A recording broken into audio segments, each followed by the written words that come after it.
क्या आपने कभी नोटिस किया है कि आपके नाभि के ऊपर या नीचे साइड में या नाभि के ऊपर कोई सूजन आती है? अगर आपने ये नोटिस किया है तो ये हो सकता है कि एक अम्बिलिकल हर्निया है। नमस्ते दोस्तों, आज हम अम्बिलिकल हर्निया के बारे में वो सब जानेंगे जो एक कॉमन इंसान को उसके बारे में जानना चाहिए। दोस्तों, मैंने ये वीडियो EHS गाइडलाइन या फिर यूरोपियन हर्निया सोसाइटी के गाइडलाइंस के बेसिस पे बनाया हुआ है, जो उनके रिकमेंडेशंस है उसके बेसिस पे बनाया हुआ है, और ये कोशिश की है कि उनके गाइडलाइंस को आप तक सरल भाषा में मैं पहुंचा सकूं। अम्बिलिकल हर्निया तभी होता है जब हमारी नाभि का जो एरिया होता है उस जगह से एक डिफेक्ट आ जाए। सी, नाभि का area is a natural scar, क्योंकि नाभि का एरिया वो एरिया होता है जहां पे अम्बिलिकल कॉर्ड अटैच होता है ड्यूरिंग द इन्फेंसी और द फीटल पीरियड। अब बहुत सारे लोगों में वो स्कार बंद हो जाता है जिसकी वजह से there is no defect, but because of fattiness, because of pregnancies, because of weaknesses और the use of tobacco, बहुत बार ये स्कार खुल जाता है तो वहां पे एक डिफेक्ट आ जाता है। सी, जब भी वो डिफेक्ट आ जाता है तो एक बात याद रखिए कि हर चीज जो है ज्यादा प्रेशर से कम प्रेशर की ओर चली जाती है। हमारे पेट के अंदर इंट्रा एब्डोमेन में प्रेशर ज्यादा होता है तो फैट, इंटेस्टाइन, ये सब उस डिफेक्ट के अंदर चले जाता है। आप इसके बारे में ऐसे इमेजिन कर सकते हैं कि एक छोटा सा गुब्बारा रहता है जो फूलने लगता है और जिसके अंदर इंटेस्टाइन्स या फिर फैट आके जमा होने लगता है। तो इस प्रकार से होता है अम्बिलिकल हर्निया। भारत में एक सर्वे किया गया था, एक रिसर्च किया गया था कि अराउंड 11% ऑफ द केसेस में कि बच्चों के अंदर पाया गया है हर्निया, और बच्चों के अंदर भी हमें इसको एड्रेस करना पड़ता है या फिर सर्जरी करनी पड़ती है।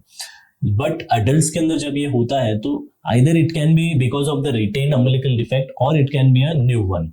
According to European hernia society guidelines, umbilical hernia ऐसे लोगों में भी होता है जो ओबेस है या फिर जिनके पास इंट्रा एब्डोमिनल प्रेशर बहुत ज्यादा है, जैसे कि क्रॉनिक कफ वाले पेशेंट या फिर ऐसे पेशेंट जिनको यूरिन या मोशन में बहुत ज्यादा जोर लगाना पड़ता है फॉर प्रोलॉन्ग पीरियड। आइए जानते हैं उसके कॉमन लक्षण क्या है। सबसे इंपॉर्टेंट और ऑब्वियस लक्षण यही है कि नाभि के ऊपर एक छोटी सी गठान या फिर सूजन आ जाएगी जो खड़े रहने पे ज्यादा प्रोमिनेंट होती है, खांसी करने पे ज्यादा प्रोमिनेंट होती है और लेटने के बाद वो कम हो जाती है। कभी कभी ये जो गठान है इसके साथ पेट में दर्द भी आ सकता है। ये दर्द एक स्पेसिफिक किस्म का दर्द होता है, बहुत ज्यादा इंपॉर्टेंट है।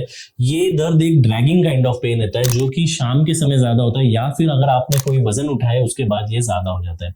अगर ये दर्द आपका बढ़ने लगेगा तो it may be that umbilical hernia के अंदर आके जो फैट है वो अटक रहा है। अकॉर्डिंग टू EHS, अगर आपने प्रोलॉन्ग वे में अगर इस हर्निया को इग्नोर किया है तो कल को ये स्ट्रैंगुलेशन भी जा सकता है या फिर ओमेंटल स्ट्रैंगुलेशन भी हो सकता है जहां पे सर्जरी एब्सोल्युटली नेसेसरी हो जाएगी। अम्बिलिकल हर्निया का अगर दिल्ली से इलाज हो तो उसमें क्या प्रॉब्लम्स हो सकते हैं? जैसे मैंने अभी बताया, अकॉर्डिंग टू EHS स्ट्रैंगुलेशन हो सकता है या फिर इनकार्सरेशन हो सकता है। What are this terms? Strangulation का मीनिंग होता है अगर इंटेस्टाइन का कोई सेगमेंट उसमें आके अटक जाए तो उसका ब्लड सप्लाई लॉस हो जाता है। Similarly incarceration is in relation with the fatty tissue which comes and gets stuck there. So इस केस में वो अंदर नहीं जाता है एंड पेशेंट को काफी पेन होता है। उस केसेस में हमें इमरजेंसी सर्जरीज करनी पड़ती है।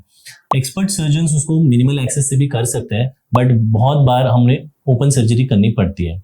1 से 3% केसेस में देखा गया है कि इमरजेंसी सर्जरी के बाद काफी ज्यादा कॉम्प्लिकेशंस होकर पेशेंट को कभी कभी जान का धोखा भी बन सकता है। जैसे अभी हमने कहा, जो ट्रीटमेंट है, अगर आपको या आपके किसी फ्रेंड को या आपके किसी रिश्तेदार को अम्बिलिकल हर्निया है तो उसका समय रहते पे इलाज करेंगे तो maximum time, that is more than 95% of the times, minimal access के जरिए से हम लोग ये सर्जरी को कर सकते हैं।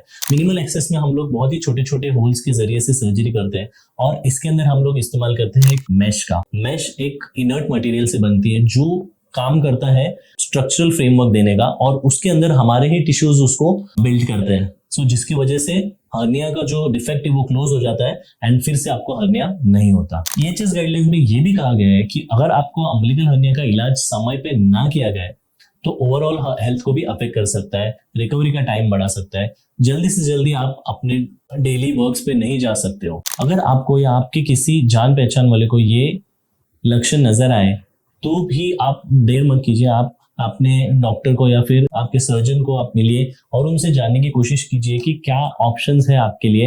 एंड डेफिनेटली उनसे ये भी पूछिए कि मिनिमल एक्सेस सर्जरी, जिसको हम लोग लैप्रोस्कोपिक सर्जरी कहते हैं, उसका ऑप्शन भी आपके लिए वायबल है या नहीं है।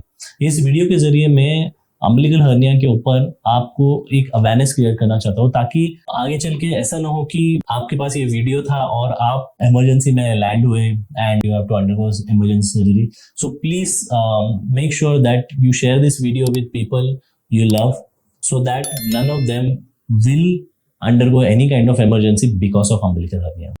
Thank you so much.